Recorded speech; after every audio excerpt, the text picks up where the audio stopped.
Hello everyone, my name is Pepsilk and welcome to Thoughts On. This is a series where I analyze games and give my opinions on them. Today, we'll be looking at Remnant from the Ashes. Remnant from the Ashes is a survival action shooter RPG developed by Gunfire Games, the guys responsible for the Darksiders remasters, and was released on August 20, 2019 for the PS4, Xbox One, and Microsoft Windows. Though the game was developed as a cooperative experience, this game has been optimized for solo play as well. Remnant can be played up to 3 players and has Souls-like elements such as checkpoints referred to as world stones instead of bonfires, and arguably has Souls-like difficulty as well. I've seen people just straight call it a Souls-like game, and I think it's because of how the game is laid out, with bosses, predetermined enemies, and consumables. What makes this game stand out, however, is its unique combat mechanics and character progression, as it plays a big part in the game. Characters can be kitted for different playstyles such as ranged, melee, and even summons. It also has a procedurally generated campaign, which I'll get into detail in just a moment.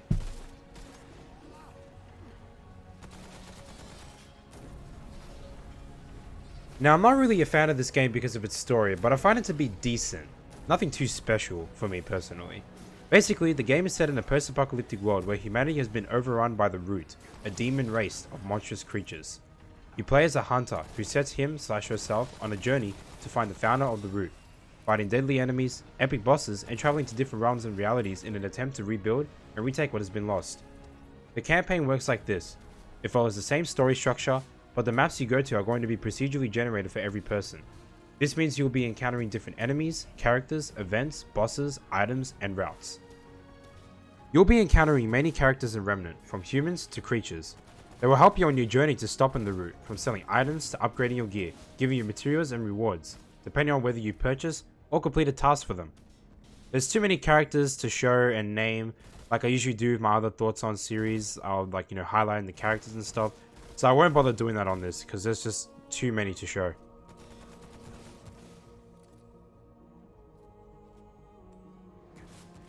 Now, what makes Remnant shine for me as a game is its unique gameplay mechanics and combat. How Remnant works in a nutshell is that you go out and explore the worlds, killing enemies, fighting items, completing quests, and killing bosses. I could tell this to a guy who's probably never played an RPG shooter before and he'll probably buy it straight away because of how I said it. Well, it's a bit more complicated than that. You see, Remnant is all about playing slow and learning from your encounters. I say learning because you're going to be dying. A lot. Enemies hit like a bloody truck, and actions are based off of keyframes, whether it be your actions or theirs, so you have to adapt to every situation that you get yourself into. I'm going to explain every nook and cranny of Remnant's gameplay. First off, when you start Remnant up for the first time and you go on to create your character, there is a character creation screen where you can customize your face, voice, and skin colors. It's simple to say the least, but I don't think Gunfire made this a top priority for the game. I see it as just being a small thing to keep on par with current RPG games. Once you dive in, you'll choose your archetype, which comprises of 3 different sets. The Hunter is a long-range archetype who specializes in long-range combat, poking and harassing enemies from afar. The Scrapper is a close-range archetype that rises up to the challenge by being up close and personal with enemies. The Ex-Cultist is a jack-of-all-trades archetype, balanced for both close and mid-range combat, but also provides support for the team. Each archetype provides their own set of starting gear. I chose the Scrapper, which comes with a shotgun, repeater pistol, and a scrap hammer, as well as armor, weapon mods, and traits. Let's talk weapons first. Throughout the game, you'll come across different guns, from sniper rifles to assault rifles, submachine guns, beams, pistols, and more. These can be obtained by exploring, completing quests, and killing bosses. There's a bit of a kicker when it comes to boss weapons, as you don't get the weapon immediately. Instead, you get a special material after you've killed them, which you gotta go back to War 13, talk to the mechanic, and then you can craft the weapon. Now, sometimes the material that you earn from the boss may give you a weapon mod instead of a weapon. Weapon mods are special modifications that are slotted into your weapons. They provide both offensive and defensive effects to a player or allies, which can be used in battle. Mods can be applied on most weapons and can be changed on the fly. They don't stick on the gun forever when you apply it. This gives players a lot of flexibility in how they want to go about different encounters, while also picking mods that cater their playstyle and build. Boss weapons always come with weapon mods and cannot be removed. Armors provide offensive and defensive bonuses for you and your teammates. Each armor has its own set bonus/skill, which gradually increases as you equip 2 pieces of the set, or as a whole. Set pieces may be found from crates/chests, in various locations, purchased from merchants, and by crafting it. Players can equip and change their desired armor on the fly, just like with weapons and weapon mods. In the new Courses update, you're able to transmog your armor, meaning you can apply armor skins to your favorite armors. Both armors and weapons can be upgraded by using materials and scrap, found throughout your travels. Scrap and iron are the currencies of Remnant, and are earned by killing enemies, finding chests, and smashing everything that is wood. The upgrade system works in tiers, as every +5 that you put on a piece of gear will require a different kind of iron/material. In order from lowest to highest, you've got iron, forged iron, galvanized iron, and hardened iron. I don't think their rarity changes, as I found plenty of these in one area. You can also buy and craft these, which basically involves converting the lower type of iron to the newest one. I only craft when I'm close to maxing out a piece, but you'll mainly find your iron from just playing the game. Amulets and rings are accessories that are imbued with different effects and is applied once it is equipped. They provide bonuses to your character, add buffs to the player's stats, and resistance to status ailments. They can be found from enemy or boss drops, scattered on the floor in various locations, inside chests or crates, sold and given by merchants. Like your weapons and armor, these can be changed on the fly. Consumables provide elemental resistances and stat boosts. Though these can be found, it's best to buy them, as the rarity for these seem to be pretty high. I recall in one area that I only found 2 items, and that was just from exploring, not finding in any chests. Thankfully, scrap is fairly plentiful, so you should have no problem stocking up. Types of consumables include movement speed, health regen, removing status effects, refilling ammo, boosting fire rate and reload speed, stat regen, increasing total health and stamina. One consumable I want to mention is the Dragon Heart. It is the Estus Flask of Remnant, restoring majority of your health. It can also be used to resurrect an ally at the cost of 1 charge. The heart can be upgraded by speaking to the Root Mother. On top of scrap, you'll need Simulacrum, which can only be obtained by exploring. Simulacrum is also needed to max out your gear to 20. So how does all of this work together? Well, you're able to create builds, which involves combining multiple items that complement each other and make you a powerful character. For example, in my current character, I have built my character for high damage, high critical. So I use 2 rings that boost my critical chance and damage, a gunslinger's charm that increases my fire rate and reload speed, and I've got an armor set that increases my damage as I'm shooting the same enemy multiple times.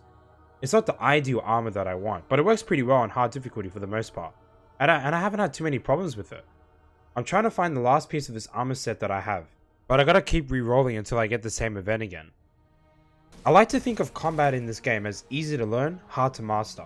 It starts off fairly easily, but progressively gets harder fast, and you'll need to keep your gear upgraded for each area that you go to. Here's a simple way of learning the combat in Remnant. Shoot, shoot, dodge, dodge, shoot again, pop consumable if need be, shoot, dodge, rinse, repeat. You can change up that formula too, like you could pop a consumable beforehand, shoot multiple times before dodging, etc, etc.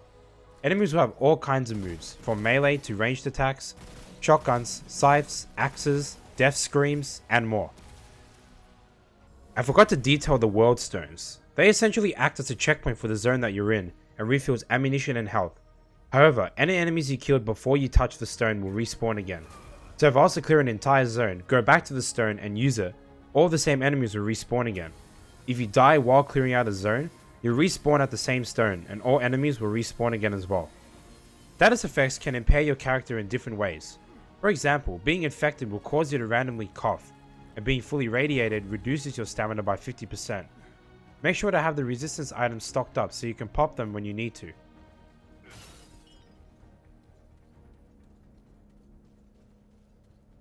There are 4 planets in Remnant, each with their own distinctive look and environments. The game looks beautiful, the buildings and locales are well detailed, and you get that sense that the enemies you fight on each planet belong to that planet.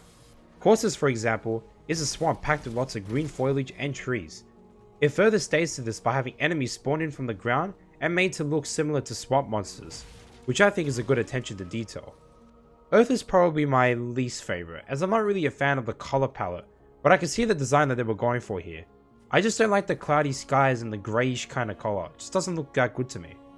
Rome is definitely my favorite planet. I love deserted areas in video games, and Gunfight impresses me with the winds and environments of all the zones here.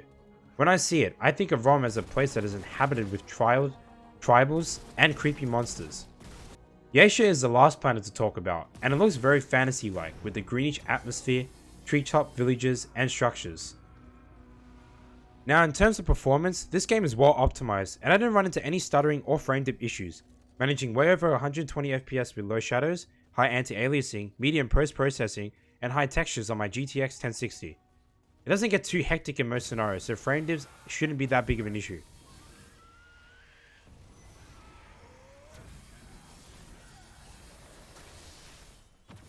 I love the music and sound effects in this game. The music definitely has its moments, from the normal encounters to the boss fights. The gun sounds are crisp and clean, and they don't sound like toy guns. Not much to say here.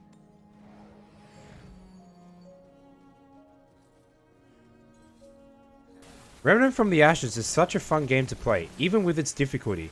Treat it like a Souls game for learning from your mistakes, the hearts, and the world stones, but don't treat the game for anything else. It's a fantastic shooter in its own right, and has an adventure mode that can keep you going for hours and hours, while you try to collect those items that you may need for your build. It's difficult, it's playable with friends, the gunplay is solid, and it's addicting for those who want to chase all them items and trade points like me. Anyways guys, that's it for the video.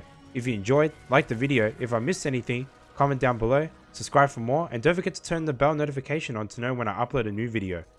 Peace.